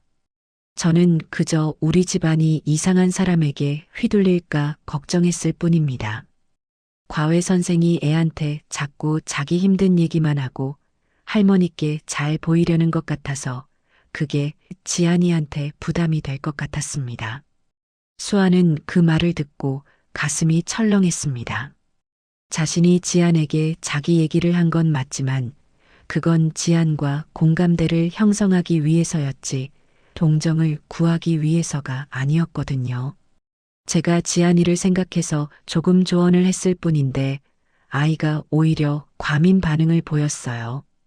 그래서 더 걱정이 됐습니다. 윤희는 눈물까지 흘리며 호소했습니다. 연기처럼 보였지만 누가 봐도 진심 같았습니다. 회장이 수아를 바라봤습니다. 한수아 선생, 뭐 할 말 있습니까? 수아는 침착하게 대답했습니다. 제가 한 건 아이 말을 들어주고 공부할 수 있다는 걸 조금씩 믿게 해준 것뿐입니다. 제 개인사를 말한 건 맞습니다. 하지만 그건 지안이가 혼자가 아니라는 걸 알려주고 싶어서였습니다. 그렇지만 아이가 부담을 느꼈다면 부담을 느낀 건 제 때문이 아닙니다. 수아는 단호하게 말했습니다. 윤희의 표정이 굳어졌습니다. 그때 회장 부인이 테이블 위에 서류 봉투를 올려놓았습니다. 말씀 중에 죄송한데 제가 준비한 게 있어서요. 봉투에서 나온 건 사진들과 진술서였습니다. 첫 번째 사진은 지안의 팔에 난 멍 자국이었습니다. 날짜가 찍혀 있었죠. 2달 전이었습니다. 이건 윤희가 당황했습니다. 가사도우미 이분자 씨가 찍어둔 사진입니다. 집안일 하다가 우연히 본 거라고 하더군요. 다음 서류는 담임 선생님의 기록이었습니다.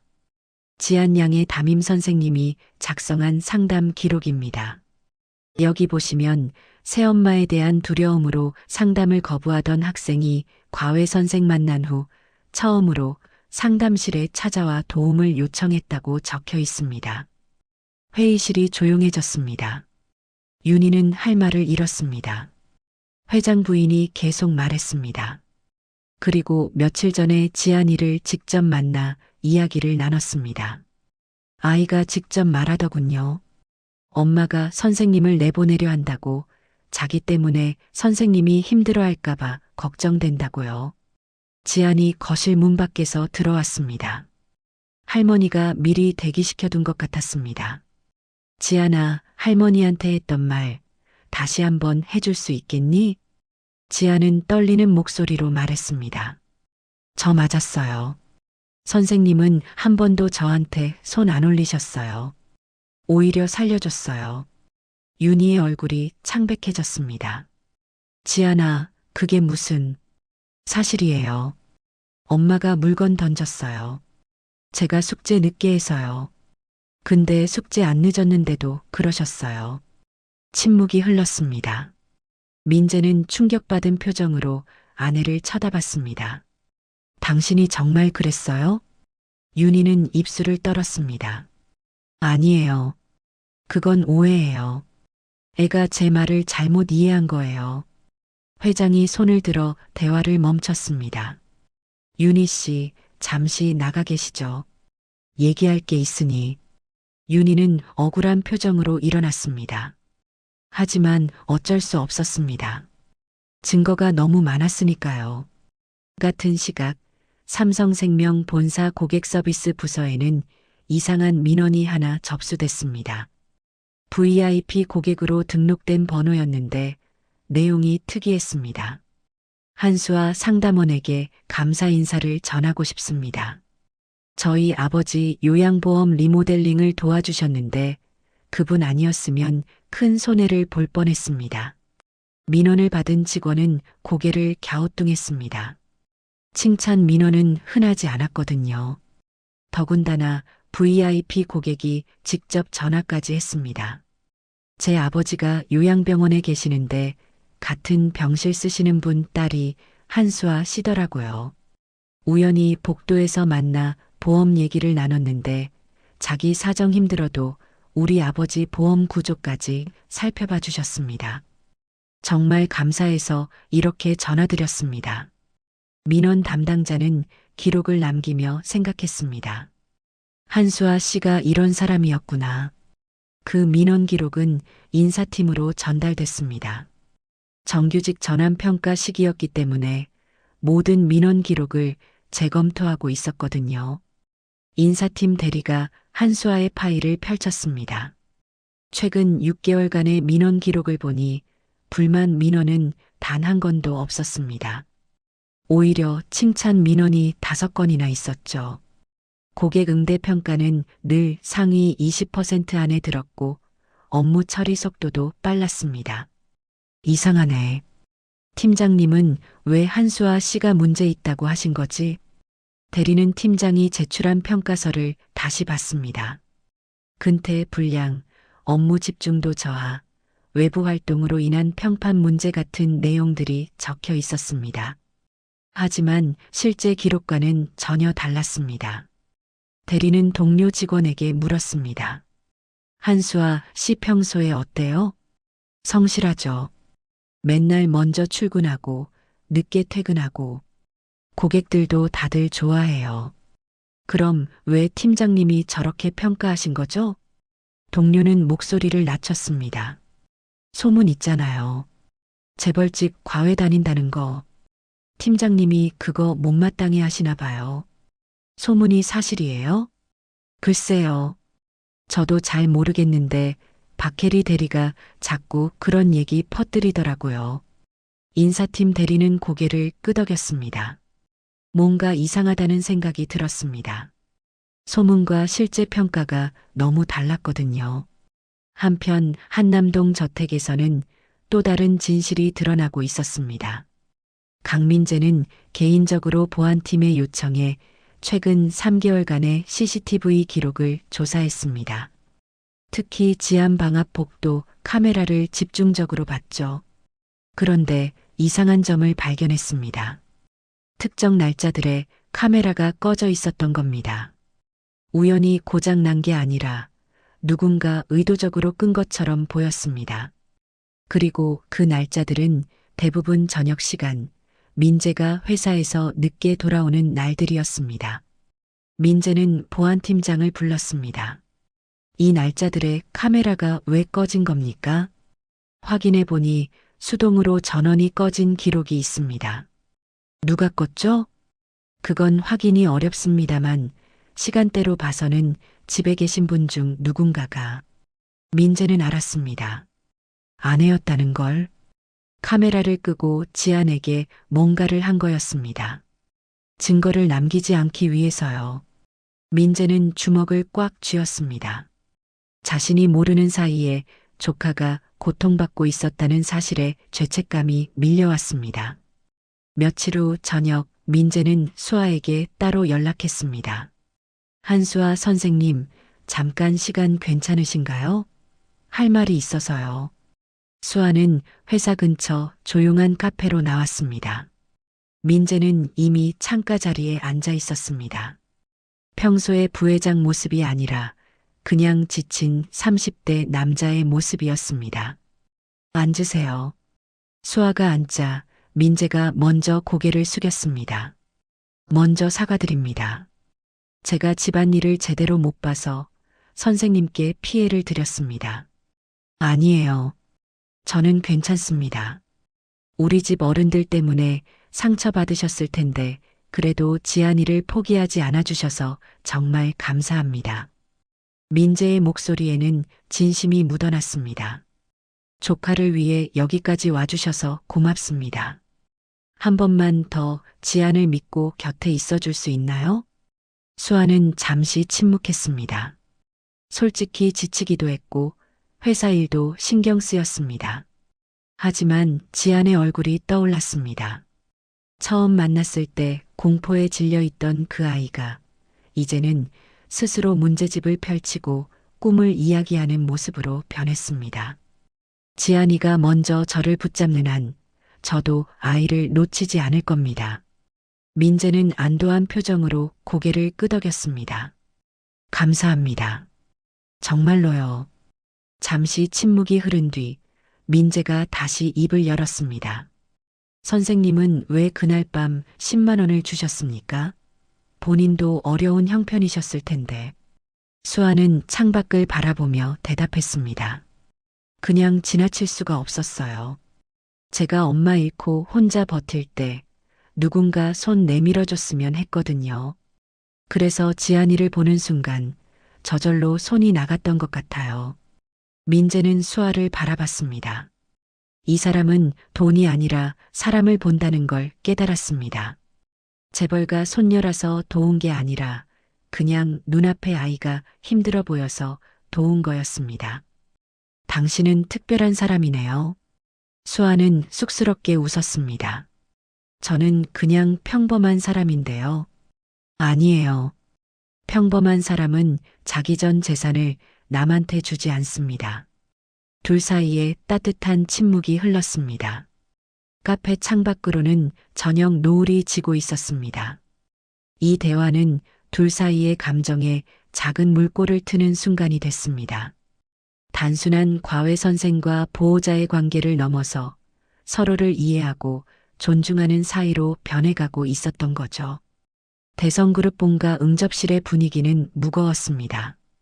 정윤이가 방을 나간 후 회장 부부와 강민재 그리고 수아만 남았습니다. 지아는 할머니 옆에 조용히 앉아 있었죠. 테이블 위에는 여전히 멍자국 사진들과 진술서가 펼쳐져 있었습니다. 회장 강도연이 입을 열었습니다. 60대 후반의 그는 평소 말수가 적었지만 한 번 입을 열면 무게가 있었습니다. 우리 집안 이름이 붙은 저택 안에서 우리 피부치가 이런 일을 당하고 있었는데 누구도 제대로 보지 못했구나. 그의 목소리는 낮았지만 자책이 묻어났습니다. 회장 부인 이선영이 남편의 손을 잡았습니다. 여보, 이제라도 알았으니 바로 잡아야죠. 회장은 고개를 끄덕이고 비서실장을 불렀습니다. 최 실장, 윤희 씨 다시 들어오라고 하세요. 잠시 후 정윤희가 들어왔습니다. 얼굴은 창백했지만 여전히 자세를 바르게 하고 있었습니다. 마지막까지 체면을 지키려는 모습이었죠. 윤희 씨 앉으세요. 윤희가 소파에 앉자 회장이 직접 말했습니다. 증거를 받습니다. 가사도우미의 사진, 담임 선생의 기록, 그리고 무엇보다 지안이의 증언까지요. 변명할 게 있습니까? 회장님, 저는 정말 애를 위해서 그랬습니다. 버릇을 고치려고. 버릇을 고치려고 물건을 던집니까? 아이 팔에 멍이 들도록 때립니까? 회장의 목소리가 높아졌습니다. 평소 감정을 드러내지 않는 그였기에 더욱 무게감이 있었습니다. 그건 제 실수였습니다. 화가 나서 순간적으로가 아닙니다. CCTV 기록을 보니 당신이 의도적으로 카메라를 끄고 그런 일을 했더군요. 계획적이었습니다. 윤희는 할 말을 잃었습니다. 강민재가 끼어들었습니다. 아버님, 제가 미처 몰랐습니다. 제 불찰입니다. 민재, 자네 잘못이 아니야. 우리 모두의 잘못이지. 회장은 한숨을 쉬고 다시 윤희를 보며 말했습니다. 당신은 이 집을 나가게 될 거요. 지안의 친권 문제도 다시 논의하겠소. 윤희의 얼굴이 흙빛으로 변했습니다. 회장님, 제발 한 번만 기회를 주십시오. 제가 잘못했습니다.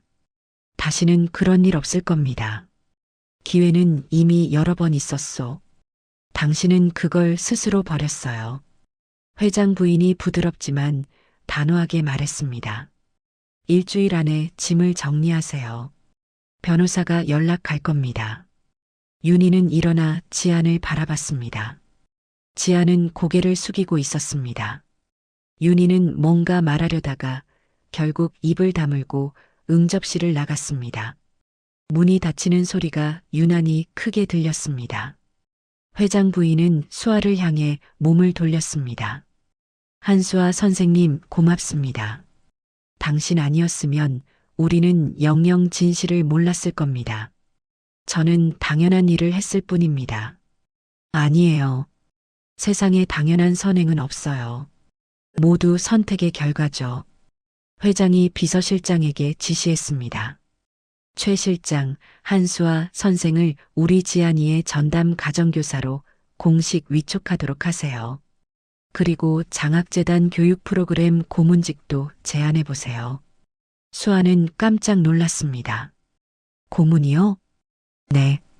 우리 재단에서 위기 가정 청소년들을 돕는 프로그램을 운영하는데 당신 같은 분이 필요합니다. 물론 지금 당장은 아니고 준비되면 언제든지요. 수아는 감사의 말을 전했습니다. 지안이 수아에게 다가와 손을 잡았습니다. 언니 고맙습니다. 뭐가 고마워? 우리 앞으로도 계속 같이 가자. 같은 시각 삼성생명 강남본사 12층 대회의실에는 긴장감이 감돌고 있었습니다. 노무팀장과 인사본부장 그리고 준법감시팀 대리가 앉아 있었고 맞은편에는 고객서비스팀장과 박혜리가 불려와 있었습니다. 인사본부장이 서류를 펼치며 말했습니다. 오늘 이 자리를 마련한 건 최근 우리 회사에 들어온 공식 문서 때문입니다. 테이블 위로 서류 한 장이 밀려왔습니다. 대성그룹 회장 비서실 명의로 작성된 공문이었습니다. 대성그룹에서 직접 한수아 씨의 근무 태도와 성실함에 대한 확인 요청 및 추천서를 보내왔습니다. VIP 고객사에서 이런 문서를 보내온 건 처음입니다. 팀장의 얼굴이 굳어졌습니다. 그래서 우리가 한수아 씨의 최근 6개월 기록을 전부 재검토했습니다. 인사본부장이 다른 서류를 펼쳤습니다. 근태 기록을 보니 지각은 단 한 번입니다. 그것도 정당한 사유가 있었던 것으로 확인됩니다. 고객 민원 기록을 보니 불만 민원은 0건, 칭찬 민원은 5건입니다. 고객 응대 평가는 항상 상위 20% 안에 들었고요. 노무팀장이 팀장을 바라보며 물었습니다. 그런데 팀장님이 제출하신 평가서에는 근태 불량, 업무 집중도 저하, 외부 활동으로 인한 평판 문제라고 적혀 있습니다. 이게 무슨 근거입니까? 팀장은 땀을 흘리며 대답했습니다. 그건 전반적인 분위기를 보고 평가한 겁니다. 전반적인 분위기요? 구체적인 사례를 들어주시죠. 회사 내에서 소문이 있었습니다. 재벌가와 연결됐다는 소문이 평가 근거가 됩니까? 본부장의 목소리는 차갑습니다. 그리고 우리가 조사한 결과 그 소문의 출처를 찾았습니다. 본부장이 박혜리를 쳐다봤습니다. 혜리는 움찔했습니다. 박혜리 대리, 당신이 여러 부서 직원들에게 한수아 씨에 대한 부정적인 이야기를 퍼뜨린 걸로 확인됩니다. 왜 그랬습니까? 저는 그냥 사실을 말한 것뿐입니다. 사실이요? 한수아 씨가 재벌 후원을 받으며 부정한 방법으로 이득을 챙긴다는 게 사실입니까? 그건 아니지만, 그럼 거짓 소문을 퍼뜨린 겁니다. 이건 명백한 직장 내 괴롭힘에 해당합니다. 혜리는 할 말을 잃었습니다. 준법감시팀 대리가 끼어들었습니다. 추가로 확인된 사항이 있습니다. 박혜리 대리가 작성한 몇몇 고객 응대 기록에서 허위 작성이 발견됐습니다. 한수아 씨가 처리한 건을 본인이 처리한 것처럼 기록하거나 반대로 본인의 실수를 한수아 씨 탓으로 돌린 기록이 있습니다. 본부장이 한숨을 쉬었습니다. 팀장님, 이 모든 상황을 알면서도 방치하신 겁니까? 아니면 동조하신 겁니까? 팀장은 고개를 숙였습니다. 제가 잘못 판단했습니다. 소문에 휘둘렸습니다. 소문에 휘둘려서 정당한 평가를 왜곡했다는 말씀이시죠? 죄송합니다. 본부장은 서류를 덮으며 말했습니다. 팀장님은 이번 달 말로 고객 서비스팀에서 전출됩니다. 박혜리 대리는 일주일간 정직 처분하고 인사위원회에 회부하겠습니다. 그리고 한수아 씨에게 공식 사과문을 제출하세요. 두 사람은 아무 말 없이 고개만 끄덕였습니다. 며칠 후 두 공간에서 각각 결과가 발표됐습니다.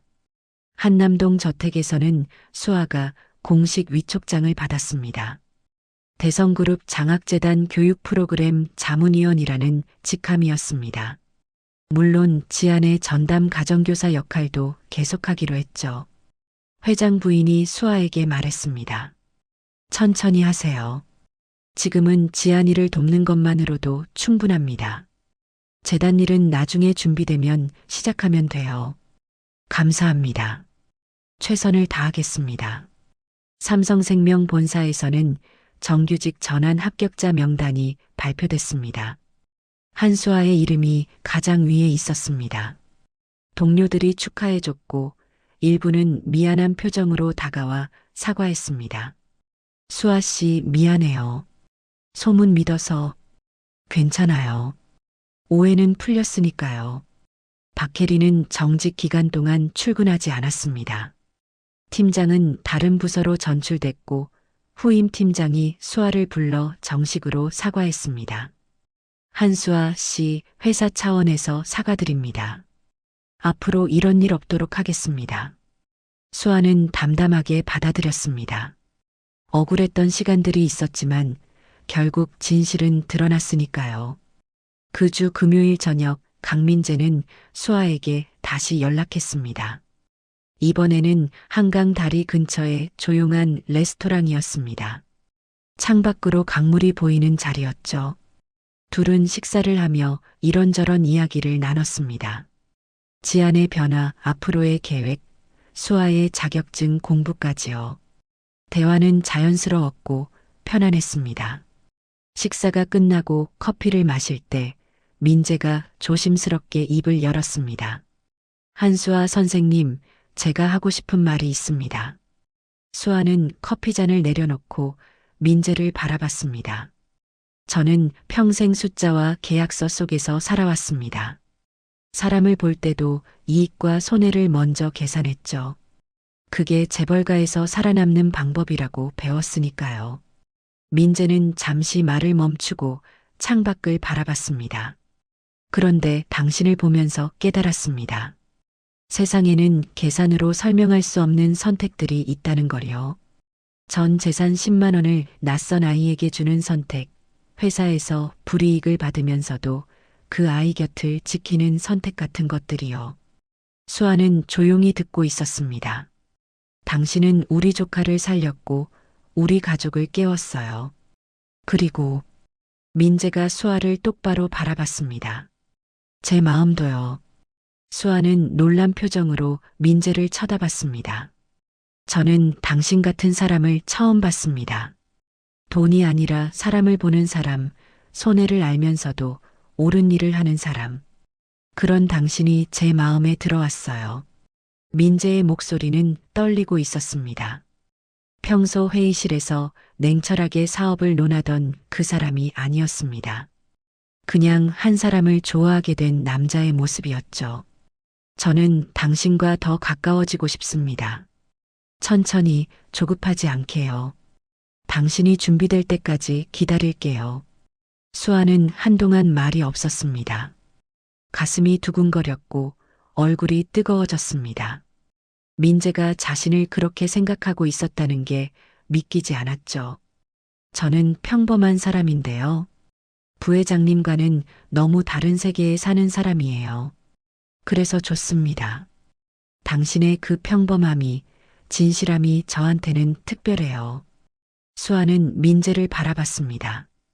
그의 눈빛은 진지했습니다. 거짓이 없었죠.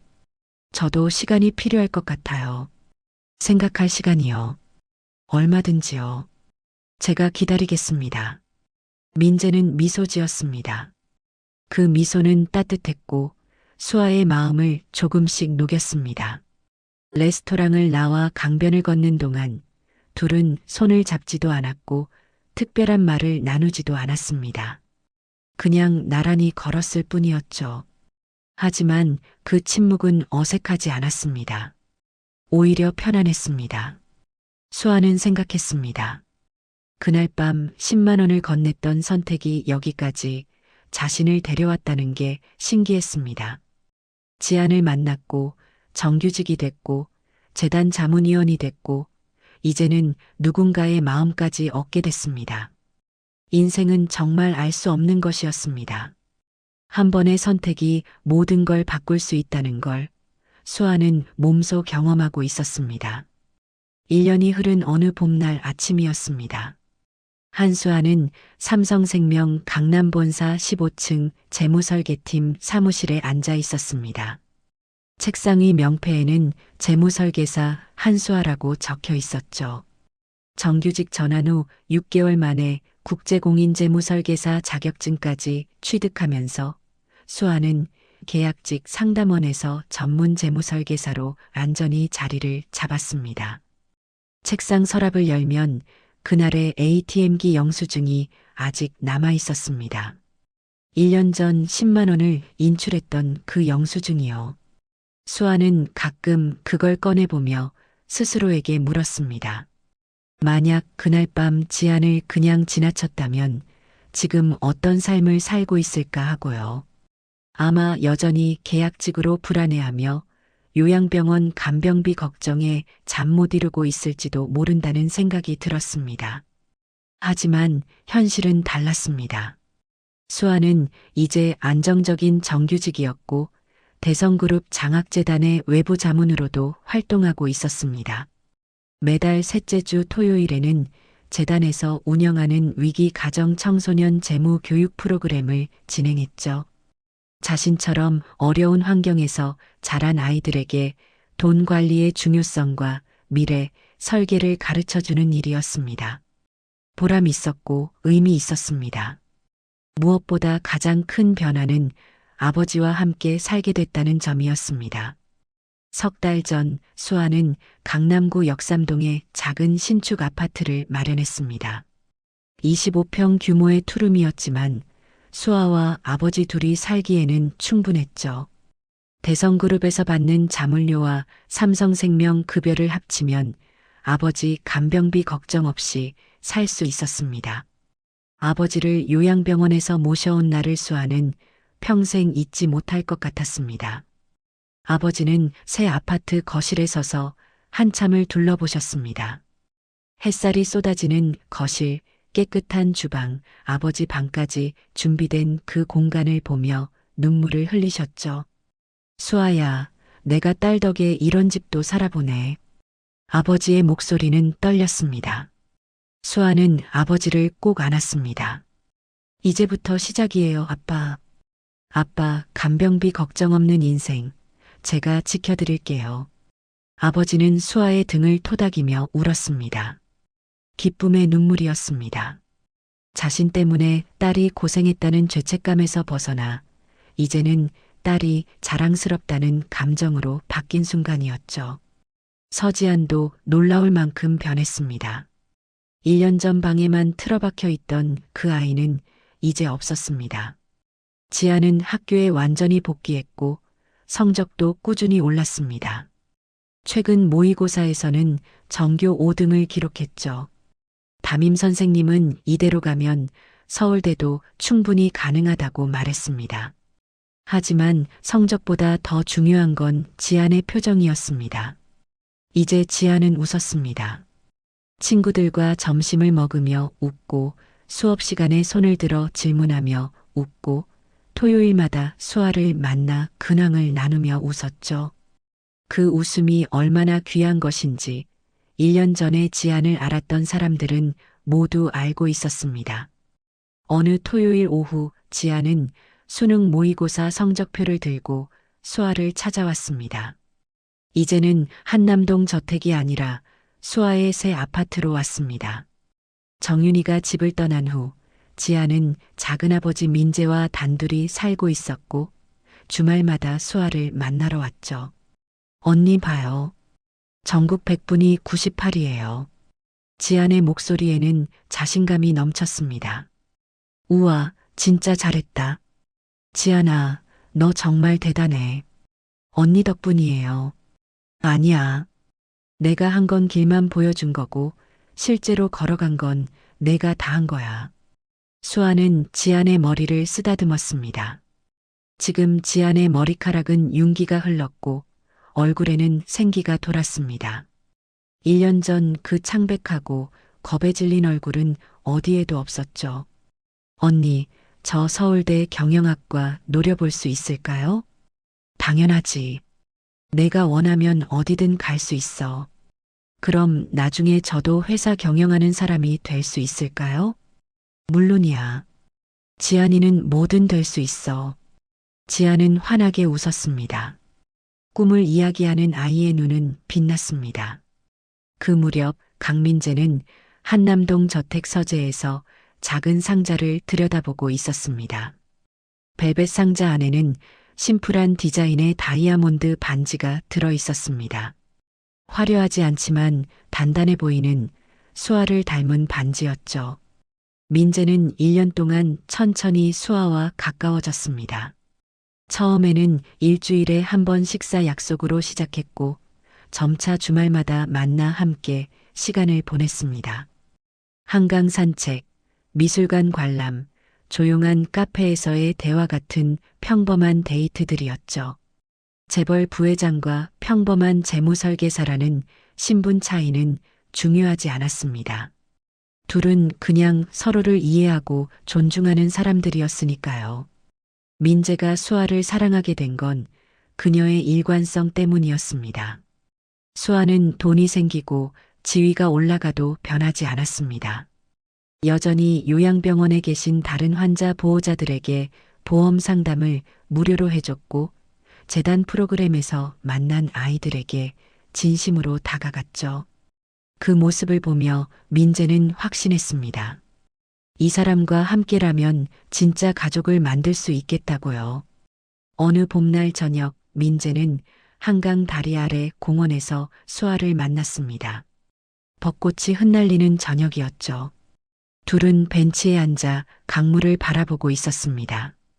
수아 씨, 네. 저는 1년 동안 당신을 지켜봤습니다. 당신이 어떻게 사는지, 무엇을 소중히 여기는지, 어떤 선택을 하는지요. 민재는 수아를 향해 몸을 돌렸습니다. 당신은 돈이 아니라 사람을 받습니다. 우리 지안을 살렸고 제게도 진짜 가족이 뭔지 알려줬어요. 이제 제 곁에도 있어 줄래요? 평생 함께하는 사람으로요. 민재가 주머니에서 상자를 꺼냈습니다. 상자를 열자 반지가 반짝였습니다. 수아의 눈에 눈물이 고였습니다. 가슴이 벅차올랐죠. 저는 평범한 사람인데요. 그 평범함이 제게는 가장 특별합니다. 재벌가 며느리 역할 잘할 자신이 없어요. 역할이 아니라 당신 자신으로 있어주면 됩니다. 그게 제가 원하는 전부예요. 수아는 고개를 끄덕였습니다. 눈물이 뺨을 타고 흘러내렸습니다. 민재는 반지를 수아의 손가락에 끼워줬습니다. 잘 맞았습니다. 마치 처음부터 그 자리에 있어야 할 것처럼요. 감사합니다. 함께 하겠습니다. 수아의 목소리는 떨렸지만 확신에 차 있었습니다.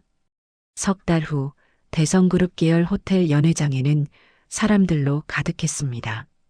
결혼식이었습니다. 화려했지만 과하지 않은 장식, 따뜻한 조명, 그리고 진심으로 축하하는 하객들로 채워진 공간이었죠. 맨 뒷자리에는 박혜리가 조용히 앉아 있었습니다. 일주일 정직 처분을 받은 후 혜리는 많은 걸 생각했습니다. 자신이 왜 수아를 질투했는지, 왜 그렇게 악의적으로 굴었는지요. 결국 답은 하나였습니다. 자신도 수아처럼 되고 싶었지만 그럴 용기가 없었던 거였죠. 옆자리 동료가 속삭였습니다. 너 수아 씨랑 고등학교 같이 다녔다며? 부럽겠다. 혜리는 씁쓸한 미소를 지었습니다. 쟤는 원래 저럴 애였어. 눈앞의 사람부터 도와주는 바보. 말은 그렇게 했지만 혜리의 눈가는 젖어 있었습니다. 질투도 있었고 후회도 있었고 조금의 인정도 섞여 있었습니다. 만약 자신이 1년 전 그날 밤 지하상가에서 우는 아이를 봤다면 어떻게 했을까요? 아마 그냥 지나쳤을 겁니다. 자기 일도 바쁜데 남의 일까지 신경 쓸 여유가 없다고 생각하며요. 하지만 수아는 달랐습니다. 전 재산 10만 원을 건넸고 그 선택이 여기까지 이어졌습니다. 혜리는 이제 알았습니다. 인생은 큰 결정만으로 바뀌는 게 아니라 작은 선택들의 누적으로 만들어진다는 거요. 식이 진행되고 축사 시간이 됐습니다. 서지안이 단상에 올라갔습니다. 이제 17살이 된 지안은 단정한 원피스를 입고 있었고 머리는 반듯하게 묶여 있었습니다. 1년 전과는 완전히 다른 모습이었죠. 안녕하세요. 신부의 첫 번째 제자 서지안입니다. 지안의 목소리는 떨렸지만 또렷했습니다. 사람들은 제가 대성그룹 손녀라 부러워하지만 사실 저는 늘 무서웠습니다. 집이 무서웠고 사람이 무서웠고 제 자신도 무서웠어요. 연회장이 조용해졌습니다. 그런데 어느 날 제 손에 10만 원을 쥐어주면서 오늘은 따뜻한 데서 자자라고 말해준 언니가 생겼어요. 지안의 눈에 눈물이 맺혔습니다. 그 언니는 저한테 아무것도 바라지 않았어요. 그냥 제가 안전하기를 바랐고 제가 다시 꿈꿀 수 있기를 바랐어요. 그래서 매주 토요일마다 왔고 제가 포기하고 싶을 때마다 붙잡아줬어요. 수아는 신부 대기실에서 스크린으로 지안의 축사를 보고 있었습니다. 눈물이 흘러내렸지만 닦지 않았습니다. 그 언니가 아니었으면 저는 지금 이 자리에 없었을 거예요. 아니, 살아있지도 않았을지 모릅니다. 지안의 목소리가 울먹였습니다. 수아 언니, 저를 살려줘서 고맙습니다. 꿈을 되찾게 해줘서 고맙습니다. 그리고 앞으로도 계속 제 언니로 곁에 있어주세요. 연회장 곳곳에서 조용한 울음소리가 들렸습니다. 지안은 단상에서 내려와 수아에게로 달려갔습니다. 둘은 꼭 껴안았고 함께 울었습니다. 예식이 끝난 뒤 민재의 차 한 대가 삼성생명 강남본사 앞에 멈춰 섰습니다. 검은 벤츠였지만 이제는 수아에게 위압적인 차가 아니었습니다. 그냥 남편이 보낸 차였으니까요. 신혼부부가 함께 내렸습니다. 예전에 수아가 고객을 맞이하던 그 로비를 이제는 남편 손을 잡고 웃으며 지나갔습니다. 동료들이 장난스럽게 소리쳤습니다. 한 팀장님, 오늘 퇴근은 남편 차로 하시네요? 수아는 수줍게 웃었습니다. 민재도 따라 웃었죠.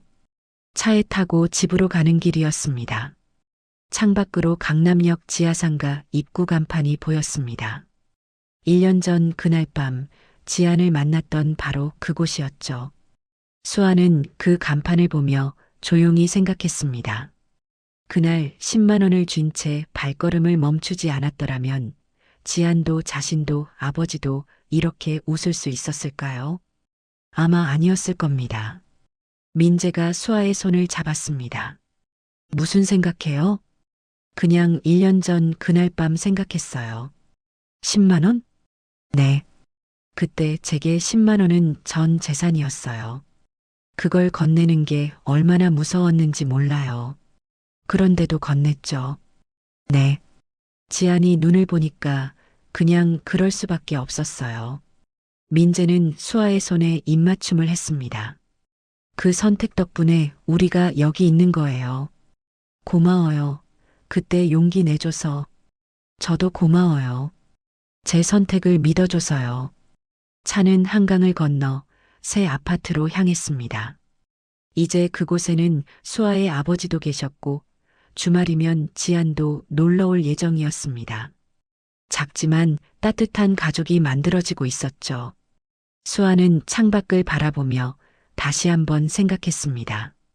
인생은 정말 알 수 없는 것이라고요. 한 번의 선택이, 한 번의 용기가 모든 걸 바꿀 수 있다는 걸요. 강남역 지하상가에서 시작된 10만 원짜리 기적은 이렇게 세 가족의 삶을 완전히 바꿔놓았습니다. 요양병원에만 있을 줄 알았던 아버지는 딸과 함께 새 아파트에서 살게 됐고 방에 틀어박혀 있던 지아는 전교 5등의 우등생이 됐으며 평생 계약직으로 불안해하던 수아는 대성그룹 부회장의 아내이자 전문 재무설계사가 됐습니다. 하지만 가장 큰 변화는 눈에 보이지 않는 것이었습니다. 서로를 믿는 법을 배웠고 선행의 가치를 확인했으며 진짜 가족이 무엇인지 깨달았다는 점이요. 그날 밤 수아가 건넨 10만 원은 단순한 돈이 아니었습니다. 그건 당신은 혼자가 아니다라는 메시지였고 세상에는 당신을 도울 사람이 있다는 희망이었으며 포기하지 말라는 응원이었습니다. 그리고 그 10만 원은 결국 100배, 1000배가 되어 수아에게 돌아왔습니다. 돈으로 환산할 수 없는 가치로요. 사랑하는 사람들, 안정된 삶, 보람 있는 일, 그리고 무엇보다 스스로에 대한 자부심이라는 형태로 말입니다. 차가 아파트 지하 주차장에 들어섰습니다. 민재가 시동을 끄고 수아를 바라봤습니다. 집에 왔어요, 우리. 수아는 환하게 웃었습니다. 네, 집에 왔네요. 둘은 손을 잡고 엘리베이터로 향했습니다. 문이 열리자 아버지가 거실에서 기다리고 계셨습니다. 텔레비전을 보시다가 둘이 들어오는 소리를 듣고 일어나셨죠. 왔니, 애들아? 네, 아빠. 다녀왔어요. 세 사람은 함께 소파에 앉았습니다. 거실 창으로는 봄 햇살이 쏟아져 들어왔습니다. 따뜻했고 평화로웠습니다. 수아는 이 순간을 기억하고 싶었습니다. 10만 원으로 시작해서 여기까지 온 긴 여정의 끝이자 새로운 시작인 이 순간을요. 어쩌면 인생은 이런 것일지도 모릅니다. 작은 선택들이 쌓여서 큰 변화를 만들고 그 변화가 또 다른 사람들에게 영향을 미치며 결국 모두가 함께 성장하는 것 말입니다. 수아가 그날 밤 10만 원을 건네지 않았다면 지아는 여전히 어둠 속에 있었을 겁니다. 수아 자신도 계약직 불안에 시달리며 살았을 테고 민재도 진짜 가족의 의미를 몰랐을지 모릅니다. 하지만 수아는 선택했습니다. 어렵지만 옳은 일을요. 그리고 그 선택은 기적을 만들었습니다. 10만 원짜리 작은 기적이 결국 세 가족 모두를 구원한 큰 기적으로 자라난 겁니다. 저녁 식사를 준비하며 수아는 문득 생각했습니다. 지금 이 순간 어딘가에서 또 다른 누군가가 어려움에 처해 있을지도 모른다고요. 그리고 그 사람 앞을 지나가는 누군가가 자신처럼 발걸음을 멈추고 손을 내밀기를 바랐습니다. 그게 바로 선행이 퍼져나가는 방식이니까요. 한 사람의 용기가 다른 사람에게 영감을 주고 그 영감이 또 다른 선택을 만들어내는 것. 수아는 이제 그 사슬의 일부가 된 걸 자랑스럽게 여겼습니다. 주방에서 설거지를 하는 수아의 손가락에 반지가 반짝였습니다. 그 반지는 단순한 장신구가 아니었습니다. 그건 약속이었습니다. 앞으로도 계속 옳은 선택을 하며 살겠다는, 사람을 먼저 보며 살겠다는, 선행의 가치를 잊지 않겠다는 약속이요. 창밖으로 해가 지고 있었습니다. 하루가 끝나가고 있었죠. 하지만 수아에게는 매일이 새로운 시작이었습니다. 10만 원으로 배운 교훈을 앞으로의 삶에서 계속 실천하며 살아갈 테니까요.